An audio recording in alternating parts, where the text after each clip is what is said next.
Full-Time Father Podcast. I am Big Dog All Love, and I got another interview for y'all, man. Go ahead and introduce yourself, ma'am. My name is Laura Robertson. Laura Empowers is my handle. Empowers is Laura, LauraEmpowhers. Can y'all believe this woman got grandkids? I got grandkids. I don't know, man. Well, it's cool. It's cool. I'm gonna believe it for the moment. Three. But 3 is crazy. That's what's up. That's so dope. Yeah. So you are knee deep in the parenting field. So Oh, please. we can get some Oh my good. goodness. You got, yes. You got some good Oh content. man, And that's my absolutely. girl. There we go. Absolutely. That's my girl. Well, so okay, so your first child is how old now? She's 30. 30. So when you first found out you were going to be a parent, how did it make you feel? Ooh.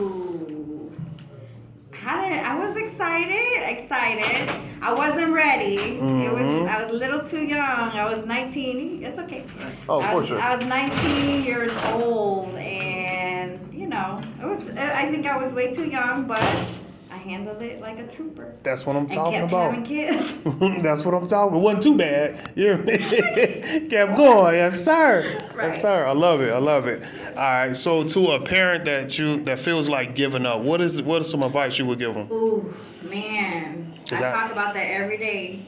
So I actually am a widow and a single mom of 7. Single mom of 4, but 3 of my grandkids. So I know firsthand what it's like to be a parent that's drowning. Absolutely. But the thing is, you have to pour back into yourself, just like this little few hours that I have to just come out, and enjoy yourself, because you have to recharge. Absolutely. I ended up losing my husband to stage 4 cancer. I'm sorry to hear that, August, man. thank you, 7th, after his 6-month fight from diagnosis to his last breath was 6 months. And right after he passed on April 7th of last year, I had my granddaughter 3 days later. Wow. And it was handed directly to me to take care of. So here I was, a grieving wife, was handed a newborn because I already had custody of my toddler grandson. So now I became a foster parent to my newborn granddaughter. Already having, 2 sons in the house. The other 2 girls are grown. And so it's been a struggle. I can't, there's no sugarcoating. I just had a mental breakdown just a few days ago, and you're allowed to do that. Yes. You release your toxins. I lock myself up in the bathroom to just release for 2 hours. Yes, ma'am. You have to do that. And I just told them, leave me alone. I don't want to be bothered right now. Leave me alone. I need this space. And Absolutely. you just gotta do that. Absolutely. You have to have that time to just, and then you get back up. But don't give up. There's always gonna be somebody that would do anything to be in your shoe. Such as my husband. Absolutely. He didn't get to live another day Absolutely. because of his diagnosis. So somebody that didn't wake up today would love to be in your shoes and would love to exchange your struggle for theirs. Absolutely. So just keep that in mind. There's always someone out there that would love to exchange their struggles for you. Absolutely. So therefore, it is your duty to make every single moment count. Absolutely. And what's so dope about that, man? My favorite thing you said about that is take that time to yourself. So I usually end my podcast with saying that, hey, I am not here to judge anybody. I wake up with me and my kids and just us every single day. And sometimes I am not the best parent. I tell them like, hey, dad needs a time to himself. Absolutely. So I shut my door. They old enough to handle themselves. So I shut my door and I let them know. So you have to take them times to, not like the way you said, recharge. Absolutely, man. There's no perfect parenting. Nobody gave us any instructions, no manuals. You know what I'm saying? Just because somebody do something different at their house, they don't make you any type of parent. So I love that. Okay, so entrepreneur-wise, what made you pursue entrepreneur? Oh man, okay, so that's a really great question. So in actually walked away from a $250,000 job Wow. to pursue Damn, girl. entrepreneurship. Yeah, that stopped people in their tracks when she said And I that. found out that I was born homeless. I felt like the last year in my career, God was pushing me out to do something bigger. And God put it in my heart to leave that job because He said, this is what I have your assignment to be. That if I could take you from a homeless refugee child coming to America with only $40 and a dream and bring you up the ladder to a corporate executive position making $250,000, guess what? You need to share that story for my glory. Absolutely. And so that other people can also dream big as well. And Absolutely. so I left my corporate job 2019 because I needed to follow my purpose in order for others to be free. So, and also fulfill their dreams. And I felt like a lot of people's destiny and a lot of people's dreams are tied to mine. And if I was not obedient and taking that leap of faith, then there's a lot of people who will be kind of in their position, right? And I speak on this almost every day, like you have to make the best out of every day and you have to show up, not just for yourself, but for others, because other people are also listening to you, especially like you having a podcast. Me, when I show up, I've had people reach out to me like, hey, I almost gave up. I had the windows drawn. I was in a dark place. You saved my life. You know, so a lot of times I feel like my life is tied to so many other people. And so I left my job to pursue entrepreneurship in order to become an author, a speaker, entrepreneur, a coach, so that I can allow others to also dream big as well. Absolutely, I love that. Absolute, man. When I tell you that was the best answer. Whoa! Oh, man. Stop somebody in their tracks. You weren't expecting that. Absolutely, You were not like expecting man. that. Man, Yeah. you hear me? Yes, sir. Yeah, you were not Like expecting what? That's that. amazing. Yeah. Nice. So, yeah, I was born a Lao refugee. A lot of people don't know this, but during the Vietnam War, there was a secret war on our country called Laos. We are a small landlocked country that's in the middle of South Vietnam and North Vietnam. And during that time, there was the CIA led a secret bombing mission on our country. Wow. And so my father was actually one of the people that were captured. Wow. And he was held captive for 2 years, and he plotted his own escape, and he escaped. And then that's when my mom and dad had me in 1977, and that's when we were homeless. And so I was actually born homeless outside the refugee camp of Thailand while we were waiting for the overcrowded camp to be available for us to go in, because that's the only escape route. You have to be in a refugee camp in barbed wires in a field, homeless, in order for you to find a family or a sponsor or organization to say, hey, I want to rescue that family. Unfortunate for us, we were blessed enough to have First Presbyterian Church in Tennessee bring us to Kingsport, Tennessee. Nice. And so they sponsored our trip to America. Nice. That's why my first book is on Amazon called $40 in a Dream. Come on because now. I came here with $40 in a dream. That's so dope. Was That's this so during the time of Pol Pot? I don't remember if that had anything to do with it, but I know that it was really crazy, and the CIA led a secret bombing mission on us. Over 400,000 people died. Oh, We're the my goodness. heaviest bombed country per capita in the history of the world. Wow. It wasn't made public till the 90s. Wow. Which is why I didn't even know my story. But once I did, it was because of an accident. Like my late husband was taking an elective class. And during that time, he started asking me all these questions. I was like already 35, right? He was asking me all these questions, and I'm like, well, I don't have the answer to that. So I had to reach out to my father, who, as you heard of his story, he was speechless. Like, oh my gosh, I'm gonna have to talk about this. What do you need to know? He started stumbling around his words and gave me this phone number to the lady in Kingsport, Tennessee. So he gave me this number to a stranger. I called this lady. She picks up the phone and I'm like, Jane, this is Nippapon. My first name is Nippapon, means blessing from heaven. That's dope. And so she's answering the phone. I'm like, this is the refugee child you rescued, 35 years ago. And she started crying, Nippapon.